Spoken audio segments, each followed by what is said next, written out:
Hi students, आपका nursing basic education channel पे स्वागत है। मैं हूँ आफरीन खातून और आज का हमारा टॉपिक है factors influencing growth and development.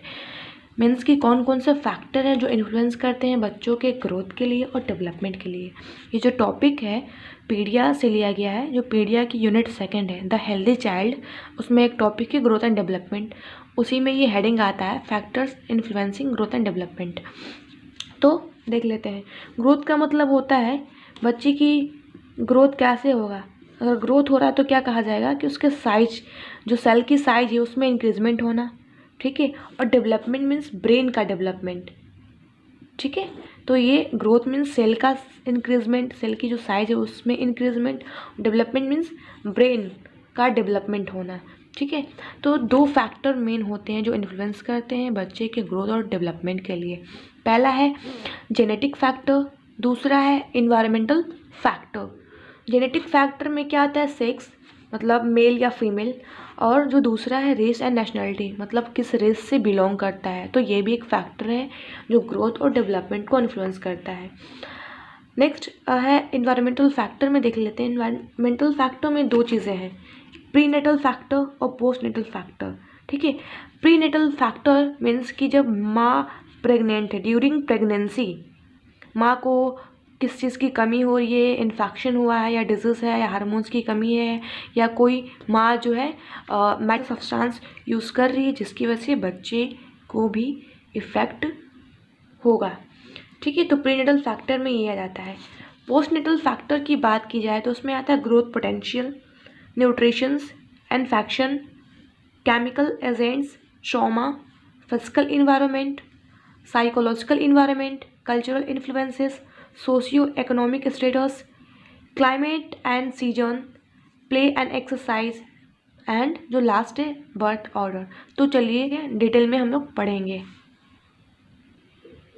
पहला है जेनेटिक फैक्टर और दूसरा था इन्वायरमेंटल फैक्टर। तो जेनेटिक फैक्टर में सेक्स था और रेस एंड नेशनलिटी थी, ठीक है। तो इसमें सेक्स में क्या है, boys are generally taller and heavier than girls at the time of birth. मतलब जन्म के वक्त जो बॉयज़ होते हैं वो जनरली क्या होते हैं, टॉल होते हैं कंपेरिजन टू गर्ल्स। नेक्स्ट है race and nationality. Race and nationality की बात की जाए तो growth potential of children are different. हर एक बच्चे का जो ग्रोथ पोटेंशियल होती है डिफरेंट, जो रेसेस के होते हैं उनका डिफरेंट होता है ग्रोथ एंड डेवलपमेंट। नेक्स्ट है इन्वायरमेंटल फैक्टर। इन्वायरमेंटल फैक्टर में है पहला प्रीनेटल फैक्टर और जो दूसरा है वो पोस्टनेटल फैक्टर है, ठीक है। तो प्रीनेटल फैक्टर में पहला है मैटरनल माल न्यूट्रिशंस, मतलब कि माँ जो भी न्यूट्रिशन ले रही है उसमें कमी हो रहा है, ठीक है। तो इसके अंदर है dietary insufficiency and anaemia leads to intrauterine growth retardations, low birth weight and preterm babies have poor growth. Dietary insufficiency and anaemia, अगर एनीमिया है या माँ जो है सही से डाइट नहीं ले पा रही है उसकी वजह से बच्चे का क्या होगा, ग्रोथ रिटार्डेशंस होगा। कहाँ होगा, इंट्रा यूटेराइन मतलब यूटरस में ही, जब बच्चे पल रहा है माँ के यूटरस में, तो अगर माँ सही से प्रॉपर बैलेंस डाइट नहीं ले रही है या न्यूट्रिशन की कमी हो रही है तो बच्चे का ग्रोथ रिटार्डेशन हो सकता है।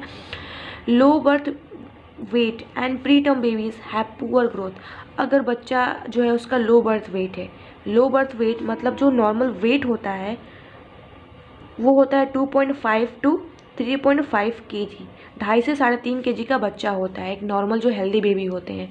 अगर बच्चे का वेट कम है, मान लो <2 है, तो वो बच्चा लो बर्थ वेट बेबी में आता है, ठीक है। और नेक्स्ट है preterm baby. Preterm baby means बच्चे का जो जन्म होता है वो 9 महीने 10 दिन में एक्जैक्टली होता है, ठीक है। अगर 9 महीने ना होकर 7 महीने में बच्चे का जन्म हो रहा है, बच्चे का बर्थ हो रहा है, तो भी क्या हो सकता है, बच्चे का जो लो बर्थ वेट बेबी है और जो प्रीटर्म बेबी है उनका पुअर ग्रोथ होगा। नेक्स्ट है maternal infection. Maternal infection means intrauterine infections like HIV, HBV may transmit to fetus via placenta and affect the fetal growth. It means कि intrauterine infection होगा अगर माँ को किसी भी प्रकार की इन्फेक्शन हो रहा है, जैसे कि HIV या HBV मीन्स हेपेटाइटिस वायरस की वजह से कोई भी इन्फेक्शन हो रहा है, तो प्लेसेंटा के थ्रू फीटस में भी ट्रांसमिट हो सकता है, जिसकी वजह से फीटल की ग्रोथ को भी अफेक्ट करेगा। नेक्स्ट है maternal illness. Maternal illness means कि माँ को कोई भी इलनेस हो रही है, जैसे कि प्रेगनेंसी इंड्यूस्ड हाइपरटेंशन, प्रेगनेंसी से होने वाले जो हाइपरटेंशन होते हैं लाइक, और जो दूसरे डिजीज़ होते हैं लाइक हार्ट डिजीज़ या डायबिटीज़ मेलाइटस, ये सारे इन सब की वजह से भी क्या हो सकता है, बच्चे के ग्रोथ पे भी एडवर्स इफेक्ट पड़ सकता है। नेक्स्ट है hormones.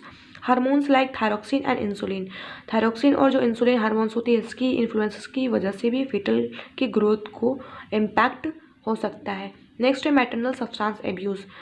Maternal tobacco intake and alcohol abuse produce foetal growth restrictions. अगर माँ प्रेग्नेंट है, अगर वो टोबैको यूज़ कर रही है, अल्कोहल का कंजप्शन कर रही है, तो भी फीटल के ग्रोथ को अफेक्ट कर सकता है। ठीक है। नेक्स्ट जो दूसरा फैक्टर था इन्वायरमेंटल फैक्टर में, वो था पोस्ट नेटल फैक्टर, मीन्स बच्चे के जन्म होने के बाद की जो अवस्था है। ठीक है। पहला है इसमें growth potential. Growth potential is indicated by the child size at birth. Low birth weight babies have various complications in later life which retarded child's growth. Growth potential is indicated मतलब जो ग्रोथ पोटेंशियल है वो indicate करता है बच्चे की जन्म के वक्त जो उसका साइज है। ठीक है। वो बच्चे का जो जन्म के वक्त उसका जो साइज है वो भी एक फैक्टर है जो इन्फ्लुएंस करता है बच्चे के ग्रोथ और डेवलपमेंट के लिए। जैसे कि लो बर्थ वेट बेबी जो जिनका 2.5 kg से कम वेट होता है, तो इनके लाइफ में आगे चल के बहुत सारे कॉम्प्लिकेशन अराइज हो सकते हैं। नेक्स्ट जो दूसरा है वो है nutritions. Growth of children suffering from PEM means protein energy mall nutritions anaemia states in retarded.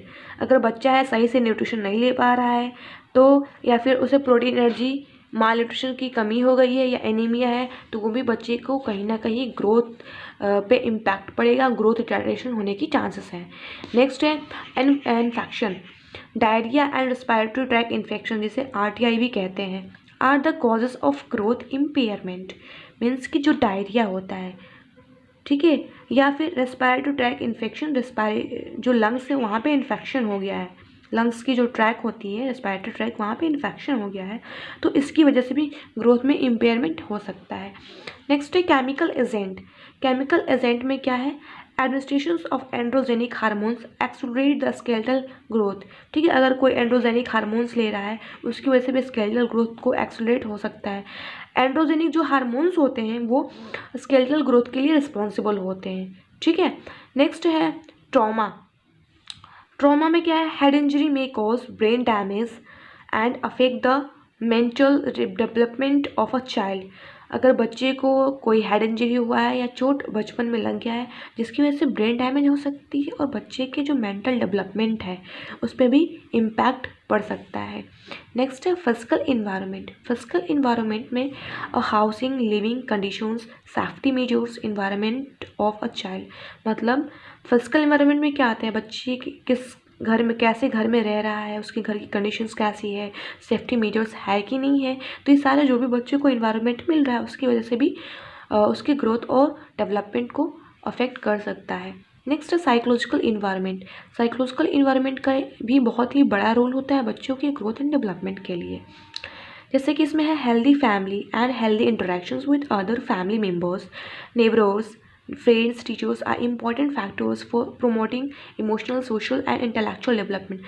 बच्चों के इमोशनल, सोशल और इंटेलेक्चुअल डेवलपमेंट के लिए क्या ज़रूरी है, ज़रूरी ये है कि बच्चा हेल्दी फैमिली में रहे, हेल्दी इंटरेक्शन हो, फैमिली मेम्बर जो भी हैं उनसे जो रिलेशनशिप है उनका हेल्दी हो, चाहे वो नेबरर्स हो, पड़ोसी हो या फ्रेंड्स हो या टीचर्स हो।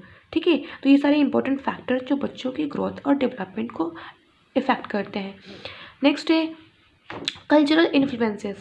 The child rearing practices, food habits, standard of living, educational level etc influence the child's growth development। मतलब बच्चे जिस भी कल्चर में रह रहा है या उसके घर में जो भी ट्रेडिशन होती आई हैं तो वो भी एक इम्पैक्ट पड़ता है, जैसे कि हाइजीन मेंटेन करना। ठीक है। बच्चे को उनके अकॉर्डिंग जो टॉय होते हैं वो प्रोवाइड करना, बच्चे किस टाइप का फूड जो है वो ले रहा है, जैसे कि नॉनवेज अगर नहीं खाता है तो प्रोटीन की भी कमी हो सकती है। ठीक है। तो ये था कल्चरल इन्फ्लुएंसेस। जो नेक्स्ट है socio economic status. Poor socio economic groups में have less favourable environment for growth and development than the middle and upper groups. जो बच्चा है जो पुअर सोशियो इकोनॉमिक स्टेटस है उसका, तो उसका जो ग्रोथ और डेवलपमेंट होगा बहुत ही क्या होगा, उसके फेवर में नहीं होगा, बहुत कम होगा अगर उसकी जो मिडिल और अपर ग्रुप से कंपेयर किया जाए तो। नेक्स्ट है climate and season. Climate variations and seasonal changes influence the child health. Climate variations मतलब अगर मौसम चेंज होता है तो भी बच्चे के ग्रोथ और डेवलपमेंट को अफेक्ट कर सकता है। सीजनल चेंजेस जैसे कि अगर कोल्ड वेदर चल रहा है तो बच्चे को कोल्ड हो सकता है, कफ हो सकता है, ठीक है, निमोनिया होने के चांसेस हैं। तो ये सारे या फिर कोई भी इन्फेक्शन हो सकता है, उसकी वजह से भी बच्चे के ग्रोथ और डेवलपमेंट को अफेक्ट करेगा। नेक्स्ट है play and exercise. Physical, physiological, social, moral and emotional development are enhanced by play and exercise. बच्चे जो भी खेल खेल रहा है या एक्सरसाइज कर रहा है तो एक बहुत ही बड़ा उसका इम्पैक्ट होता है बच्चों के ग्रोथ और डेवलपमेंट के लिए, ठीक है। क्योंकि आजकल के जो बच्चे हैं ज़्यादा मोबाइल यूज़ कर रहे हैं, खेलने बाहर नहीं जाते हैं, तो उनकी जो मसल्स होती है वो खेल की वजह से तो स्ट्रांग होती है, पर वो बाहर खेलने नहीं जाते हैं, ठीक है। ना ही बाहर जो बच्चे होते हैं अगर जाएंगे तो उनका दूसरे बच्चों से मिलेंगे तो उनका इंटरेक्शन होगा, ठीक है। तो उसकी वजह से क्या होगा, सोशल और इमोशनल डेवलपमेंट हो सकता है, तो वो भी एक जो इम्पैक्ट पड़ सकता है प्ले एंड एक्सरसाइज का। नेक्स्ट है birth order. Birth order doesn't determine intelligence, personality traits, but it has a significant on all of this. कह रहा है पॉइंट ही बर्थ ऑर्डर कि ऐसा नहीं है कि बर्थ ऑर्डर डिसाइड करता है कौन बच्चा इंटेलिजेंट है या पर्सनैलिटी जो ट्रेट्स है वो बच्चे का अच्छा है। हाँ, पर ये है कि जो पहला बच्चा है वो तो अपने नॉर्मल टाइम में सारे जो रिफ्लेक्सेस हैं या जो उनका डेवलपमेंट हो रहा है वो हो सकता है, लेकिन जो जो दूसरे नंबर के जो बच्चे होते हैं, ठीक है, जो उसका जो छोटा भाई होता है वो बड़े भाई को नकल करके उससे पहले चीज़ों को सीख लेता है टाइम से पहले। तो एक बर्थ ऑर्डर का कहीं ना कहीं इम्पैक्ट इस पर पड़। आज के लिए इतना ही। जो भी factor influences growth and development था वो ख़त्म हो चुका है। अगर वीडियो अच्छी लगी हो तो लाइक करें, चैनल को सब्सक्राइब करें और शेयर करते रहें। Thank you.